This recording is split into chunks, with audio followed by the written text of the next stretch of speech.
세 번째 소주제는 죽음과 부활입니다. 저번 주일에 설교하기는 했지만 마태복음 16장 21절에서 예수님 당신의 죽음과 부활에 대해서 제자들에게 처음 말씀하셨습니다. 한번 같이 읽어보겠습니다.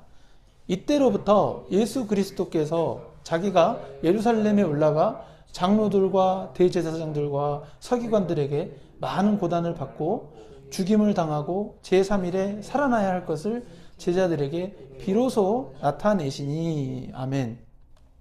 이 말씀을 하셨을 때 예수님은 상당히 그 미래의 상황에 대해서 구체적으로 말씀하셨음을 우리는 확인할 수 있습니다. 왜냐하면 당신이 죽임 당하실 장소가 예루살렘이라고 장소를 특정하셨고요. 그죠? 그 다음에 장로들과 대제사장들과 서기관들에게 많은 고난을 받고 죽임을 당한다고 이 말씀하신 부분은 구체적으로 어떤 사람들이 예수님을 공격할 것인지 언급하셨기 때문입니다. 그리고 놀라운 부분은 육체의 죽임 당함을 겪고 나서 3일 뒤에 부활하신다는 것을 당신이 직접 예언하셨습니다.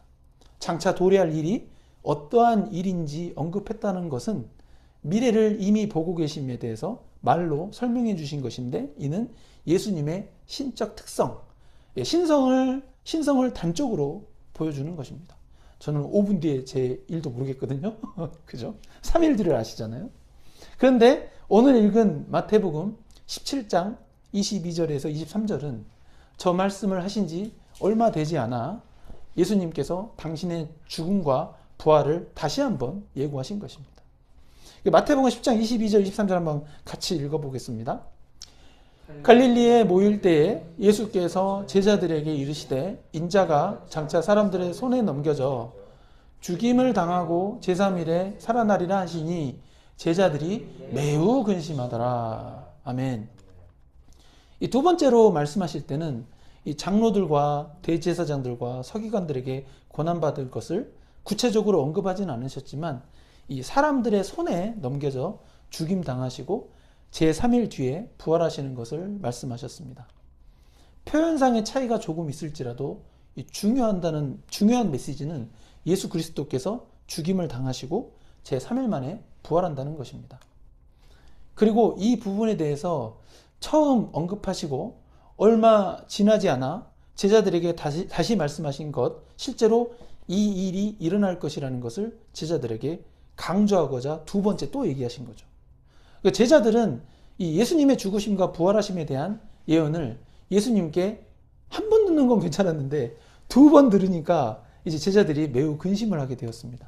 그런데 이 부분에 대해서 제자들은 매우 근심하였다라고 마태복음은 기록하고 있지만 이와 같은 내용이 적힌 마가복음과 누가복음은 다음과 같이 언급하고 있습니다.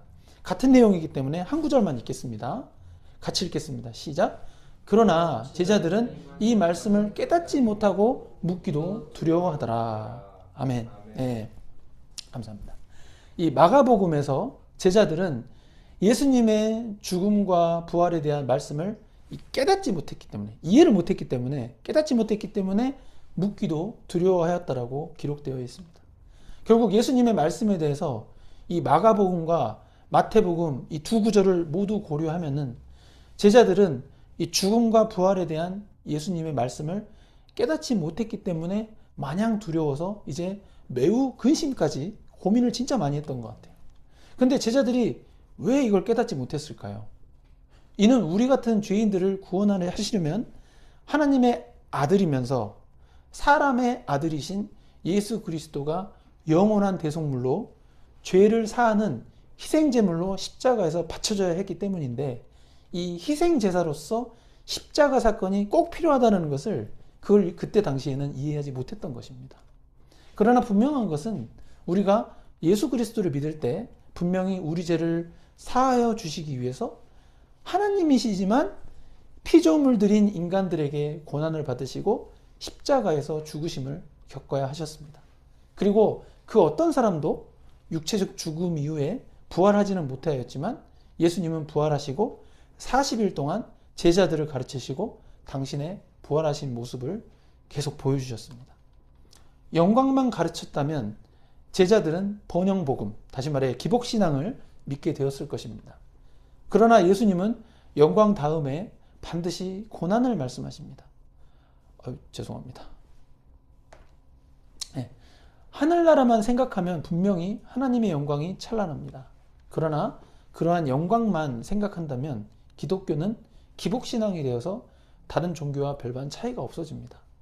기독교가 진리인 이유는 자기를 부인하고 예수님의 십자가를 지고 따르는 삶이 요구되기 때문입니다.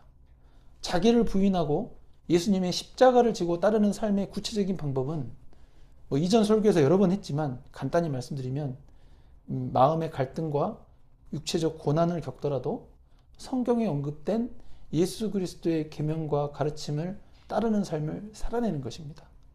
예수 그리스도의 계명과 가르침을 따르는 삶을 살려고 보면은 이 마음의 갈등이 엄청 오시고요. 육체적 고난도 오시거든요. 네. 그리고 성도로서 이 육체의 죽음을 맞이하기 전까지 이제 그러한 삶을 살아낼 때 우리는 궁극적으로 이 최후의 심판에서 하나님 나라에서 영광스러운 예수 그리스도의 신부가 되는 영예를 누리게 되는 것을 우리가 유념해야 하겠습니다. 아멘. 네. 결론입니다. 맺은 말입니다. 오늘 읽은 성경 본문은 우리에게 크게 세 가지를 가르칩니다. 첫 번째는 예수 그리스도는 하나님 나라의 왕권을 가지셨고 영광 가운데 임하셨다는 것입니다. 두 번째는 그러나 우리의 현실의 삶에서 이 우리의 작은 믿음으로 인해서 인간적인 실패와 연약함을 경험하게 되는 경우가 다반사라는 것입니다. 그러나 그리스도는 이제 영광만 보여주신 것이 아니라 영광과 십자가를 함께 보여주셨습니다. 그래서 결국 예수 그리스도가 만왕의 왕, 참된 왕이시고 십자가 죽으심과 부활로 우리의 죄를 모두 씻어주셨습니다. 죄사함 받은 우리는 육체가 죽기 전까지 하늘나라의 영광뿐만 아니라 예수님의 가르침과 그의 계명을 따르는 삶이야말로 자기를 부인하고 예수님의 십자가를 짊어지는 성도의 삶인 것을 잊지 말아야 하겠습니다. 믿음으로만 구원받는다. 틀린 가르침입니다. 예수 그리스도의 계명을 따르는 삶이 뒷받침되어야 한다는 것을 우리가 잊지 말아야 하겠습니다. 아멘.